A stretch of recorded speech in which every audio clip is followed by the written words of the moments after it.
Cuando hablamos de la comunicación directa con el todo, es decir, ese momento en que los pensamientos se dirigen a la fuente de energía, la acción que se realiza de focalización o dirección de los mismos no solamente vendría a ser un proceso energético espiritual, sino que tiene sus diferentes variantes o procesos fisiológicos, donde tendríamos que remontar a la historia basada en las teorías tanto del creacionismo como la teoría de la evolución. Al hablar del creacionismo, nos referimos a la parte que indica la Biblia sobre cómo Dios crea al hombre y al mundo en general. Por otro lado, considerado como una contraparte hacia el creacionismo, vendría a ser la teoría de Darwin, la cual explica y propone que el hombre viene por un proceso evolutivo de una especie específica de homínido o primate. Entonces, lo que podemos decir es que en el proceso de creacionismo, Dios tuvo una idea. Esa idea fue plasmada en un pensamiento, que luego ese pensamiento se convirtió en todo lo que Él pudo haber imaginado o deseado en la existencia de la humanidad y del mundo en sí, donde otorga ciertas características físicas como biológicas al ser humano, dotando con un medio de comunicación tanto con el mundo físico y con el mundo espiritual como lo propone Dios en la Biblia. Al referirnos al proceso de creacionismo, se puede decir que la elaboración o el método de creación empleado, refiriéndonos específicamente al ser humano,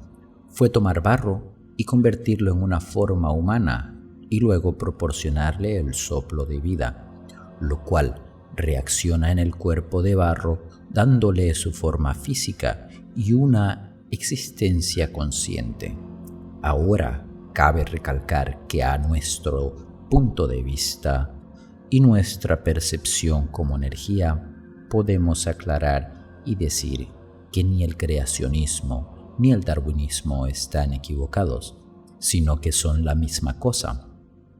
puesto que la energía del todo aclara y nos explica que para él un día equivalen a 1000 años y 1000 años a un día, es decir, puede hacer diferencia en una variante de tiempo no específico. Así pues, aludimos al proceso de la teoría del darwinismo como el método que se empleó en el creacionismo. Porque si nos vamos a referir a la evolución, la primera célula sensible a la luz nace del agua y luego va evolucionando de acuerdo a sus necesidades fisiológicas en necesidad de mayor luz, desplazándose así al paso de los milenios hacia la Tierra, donde podríamos notar que, evidentemente, el barro forma parte importante de la teoría del creacionismo, juega un papel indispensable en la evolución en general, lo cual a su vez proporciona ciertas diferencias y variantes de vida fisiológica que posteriormente resultan en diferentes especies animales que por ende vendrían los primates, homínidos y otros. Cada especie tiene sus facultades físicas de acuerdo a las necesidades de adaptación al entorno, por lo cual el desarrollo de diferentes órganos, diferentes capacidades, diferentes rasgos físicos que los determinan como especies, van cumpliendo su función y perfeccionándose a medida de su utilidad y su necesidad en el medio. ¿Y a qué nos lleva esto? A hablar justamente de la conexión directa que tenemos con el todo. Al ser proporcionadas ciertas capacidades en el proceso de creación y durante la evolución del ser humano, se le otorga a éste la posibilidad de diferenciar aspectos no solamente físicos, sino emocionales, en referencia al medio que habita y a la conciencia, la supervivencia, entre las diferentes especies el hecho de poder interactuar, comunicarse y desarrollar a lo largo del paso de los siglos una organización, un método avanzado de adaptación al entorno, como las dificultades, son algunos de los dotes que fueron desarrollando. Así es que todo esto fue otorgado por la evolución, por la naturaleza. Hace diferenciar al hombre en un grado consciente a muchas especies de seres vivos habitantes de la Tierra. Se tiene esa capacidad consciente, esa capacidad o capacidades cognitivas y desarrollo en crecimiento cada vez aún mayor del cerebro humano, lo cual les lleva a preguntarse repetidamente o hacerse esa pregunta existencial: ¿de dónde somos? ¿De dónde venimos? ¿Por qué o para qué existimos? ¿Cuál es nuestro propósito en sí a lo largo de nuestras vidas? Si lo ponemos en deducción, son una especie proporcionada de conciencia en el transcurso y el paso de este mundo, que ello les da la capacidad de decidir, pensar, realizar juicios, la capacidad de sentir, percibir y llevar a un desarrollo de pensamiento, a un crecimiento en aprendizaje. De esta manera es notable la supremacía intelectual sobre las diferentes especies. Por esto no fue dado en vano, ni es solamente por el hecho de que esté ahí simplemente y se utilice para un beneficio propio, un beneficio en supervivencia o tener una ventaja sobre las dificultades adversas, sino es la manera en que pueden emplear el sentimiento y las diferentes facultades para poder tener una concepción de ustedes mismos y ser conscientes de su poder, de su gran poder sobre el mundo físico.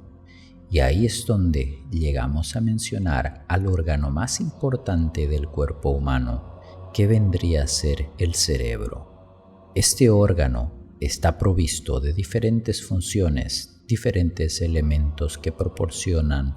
el correcto funcionamiento de los órganos principales y la permanencia del mismo. Pero hay un detalle a destacar. Es una pequeña glándula ubicada en el centro del cerebro, que es prácticamente no más grande que el tamaño de un grano de arroz, y es la más importante si nos referimos en materia del control del funcionamiento de los diferentes órganos y en protección misma del sistema inmune del cuerpo humano. Esta glándula, que puede ser vista por la ciencia como una no muy importante a nivel fisiológico, tiene diversas cualidades más energéticas que físicas. La glándula pineal puede dirigir ciertas energías y se ve influenciada por el electromagnetismo, además de tener la sensibilidad que le otorga la capacidad de poder tener una conexión directa con la energía. De hecho, es la única glándula que no está recubierta por la membrana protectora del cerebro y la médula espinal, es decir, realiza el trabajo, cumple la función de ser más sensible a diversas reacciones electromagnéticas, energéticas y fisiológicas, puesto que esta ubicación en ese lugar preciso, en el centro del cerebro, en un lugar estratégicamente equilibrado para recibir las diferentes frecuencias y vibraciones del entorno energético. Hablamos de diferentes modulaciones o percepciones de frecuencia, lo cual permite utilizar dicha glándula como una antena que refleja las frecuencias electromagnéticas hacia el ser, donde se puede modularlas, moverlas y manejarlas a través de sentimientos, pensamientos y emociones procesadas después por el mismo sistema cognitivo general, donde vendría a ser el elemento que da la conexión directa con el todo. Continuaremos con este tema en otra ocasión. Gracias por escuchar. Hasta otro tiempo.